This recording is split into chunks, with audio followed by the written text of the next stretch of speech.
Hello friends, स्वागत है आपका एक बार फिर से हमारे YouTube channel fantastic study point में।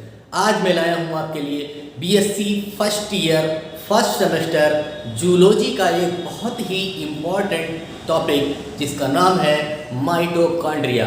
जो आपके एग्जाम यानी 8 तारीख को आपका जूलॉजी का पेपर होने वाला है। केमिस्ट्री का पेपर आपका हो चुका है। उम्मीद है कि केमिस्ट्री का पेपर आपका अच्छा हुआ होगा, क्योंकि उसमें भी सब पढ़े हुए क्वेश्चंस आए थे जो हमने बताए थे आपको, और वो सभी क्वेश्चंस लगभग आपके पेपर में थे। तो आज का जो हमारा टॉपिक रहेगा वो है माइटोकॉन्ड्रिया, जो BSc first year first semester के जूलॉजी से है।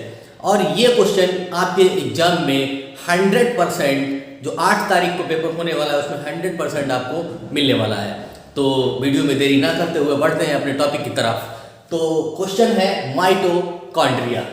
तो माइटोकॉन्ड्रिया डिस्कवर्ड बाय रुडोल्फ कॉलिकर, यानी माइटोकॉन्ड्रिया को सबसे पहले किसने खोजा था? रुडोल्फ कॉलिकर ने खोजा था। कब? 1850 में खोजा था। तो रुडोल्फ कॉलिकर ने 1850 इसे कीड़ों की स्ट्रेट फ्लाइट मसल से खोजा था और नाम दिया था बायोप्लास्ट। तो पहला पॉइंट लिखा discovered by Rudolf Kölliker in 1850 and first called bioplast, यानी सबसे पहले रुडोल्फ कॉलिकर ने 1850 में खोजा और बायोप्लास्ट नाम दिया। फिर इसके बाद जो टर्म माइटोकॉन्ड्रिया, यानी जो माइटोकॉन्ड्रिया शब्द है वो सी बेंडा ने दिया था 1897 में। तो माइटोकॉन्ड्रिया यूकैरियोटिक सेल का इंपॉर्टेंट सेल ऑर्गेनेल है, यानी माइटोकॉन्ड्रिया जो है वो यूकैरियोटिक सेल में पाया जाता है और बहुत ही महत्वपूर्ण सेल ऑर्गेनेल होता है, क्योंकि ये रेस्पिरेशन में इंपॉर्टेंट रोल निभाता है। तो कहाँ पाया जाता है? यूकैरियोटिक सेल में पाया जाता है। प्रोकैरियोटिक सेल में, प्रोकैरियोटिक सेल जैसे बैक्टीरिया में अब्सेंट रहता है, बैक्टीरिया में नहीं पाया जाता है। तो इसकी मॉर्फोलॉजी की अगर बात करोगे तो different number in different cell, यानी इनकी माइटोकॉन्ड्रिया की जो संख्या होती है वो अलग अलग सेल में अलग अलग होती है।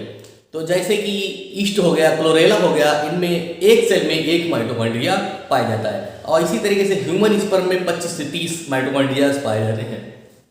अच्छा, माइटोकॉन्ड्रिया की अगर शेप देखी जाए तो शेप भी डिफरेंट होती है। डिफरेंट सेल में इनकी शेप भी डिफरेंट होती है। जैसे हमने कुछ शेप हमने लिखी हुई, जनरली अगर देखा जाए तो जनरली सामान्यतः माइटोकॉन्ड्रिया कैसा होता है? रॉड शेप्ड या सिलेंड्रिकल होता है। और ईस्ट में जो होता है वो स्फेरिकल होता है, ईस्ट में स्फेरिकल होता है, और क्लोरेला में ट्यूबुलर या ब्रांचेड होता है।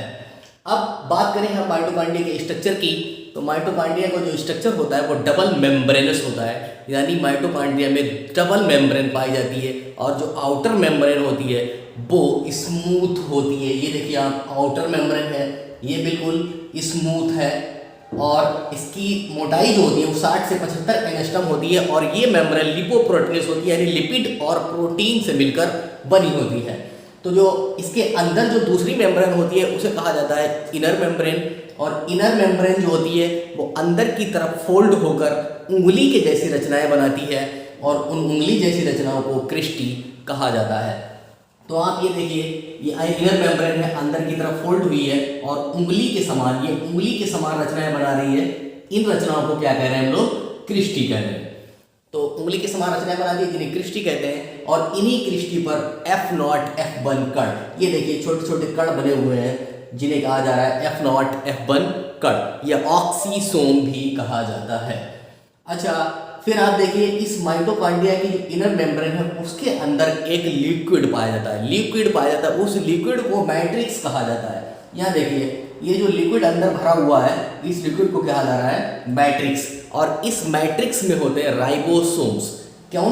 राइबोसोम्स होते हैं, और राइबोसोम्स जो होते हैं इसमें वो 70 इस प्रकार के होते हैं। ये जो कण हमने बना के रखे हैं ये राइबोसोम के कण हैं। अच्छा, फिर इसी मैट्रिक्स में माइटोकॉन्ड्रिया का डीएनए भी पाया जाता है। डीएनए के अगर सामान्यतः बात करिए तो डीएनए न्यूक्लियस में होता है, लेकिन कुछ सेल ऑर्गेनेल ऐसे होते हैं जिनके पास खुद का डीएनए होता है। एक माइटोकॉन्ड्रिया, दूसरा क्लोरोप्लास्ट। तो ये माइटोकॉन्ड्रिया और क्लोरोप्लास्ट दो ऐसे सेल ऑर्गेनेल हैं जिनके पास खुद का डीएनए होता है। और खुद का डीएनए जब होता है तो ये खुद स्वयं रेप्लिकेशन भी करते हैं, और रेप्लिकेशन करके अमीनो एसिड का निर्माण भी करते हैं। तो बहुत सारे अमीनो एसिड ये स्वयं बना लेते हैं, इसलिए माइटोकॉन्ड्रिया और क्लोरोप्लास्ट को सेमी ऑटोनोमस ऑर्गेनेल भी कहा जाता है। सेमी ऑटोनोमस ऑर्गेनेल यानी अर्ध स्वायत्त कोशिकांग भी कहा जाता है। तो ये तो थी माइटोकॉन्ड्रिया की स्ट्रक्चर, और इसमें आपने देखा outer membrane, inner membrane, cristae, F naught F बंकर, मैट्रिक्स, राइबोसोम और डीएनए। फिर बात करें इसके फंक्शन की, तो फंक्शन जो है, पहला फंक्शन क्या है कि मेन रूप से रिजर्व फूड मटेरियल के ऑक्सीडेशन द्वारा एनर्जी का उत्पादन करते हैं। तो माइटोकॉन्ड्रिया जो है रिजर्व फूड मटेरियल का ऑक्सीडेशन करता है और ऑक्सीडेशन करके एनर्जी का उत्पादन करता है। चूंकि ये एनर्जी का उत्पादन करता है इसलिए इसे power house of the cell भी कहा जाता है। यानी कोशिका का ऊर्जा गृह किसे कहा जाता है, तो माइटोकॉन्ड्रिया को कहा जाता है। तो दूसरा जो फंक्शन होता है इसका वो रेस्पायरेशन में महत्वपूर्ण भूमिका निभाता है। अच्छा, एक बात और आप ध्यान रखेंगे कि एनिमल सेल का जो सबसे बड़ा सेल ऑर्गेनल होता है वो माइटोकॉन्ड्रिया होता है, और प्लांट सेल का जो सबसे बड़ा सेल ऑर्गेनल होता है वो क्लोरोप्लास्ट होता है। चूंकि एनिमल सेल में क्लोरोप्लास्ट अब्सेंट होता है, इसीलिए एनिमल सेल में सबसे बड़ा जो सेल ऑर्गेनल होता है वो माइटोकॉन्ड्रिया होता है। तो इसे आप अपने एग्जाम में लेकर जाएं। अगर अभी तक आपने माइटोकॉन्ड्रिया को नहीं पढ़ा है तो ज़रूर पढ़ें और एग्जाम में लेकर जाएं, क्योंकि ये 100% आपके पेपर में मिलने वाला है।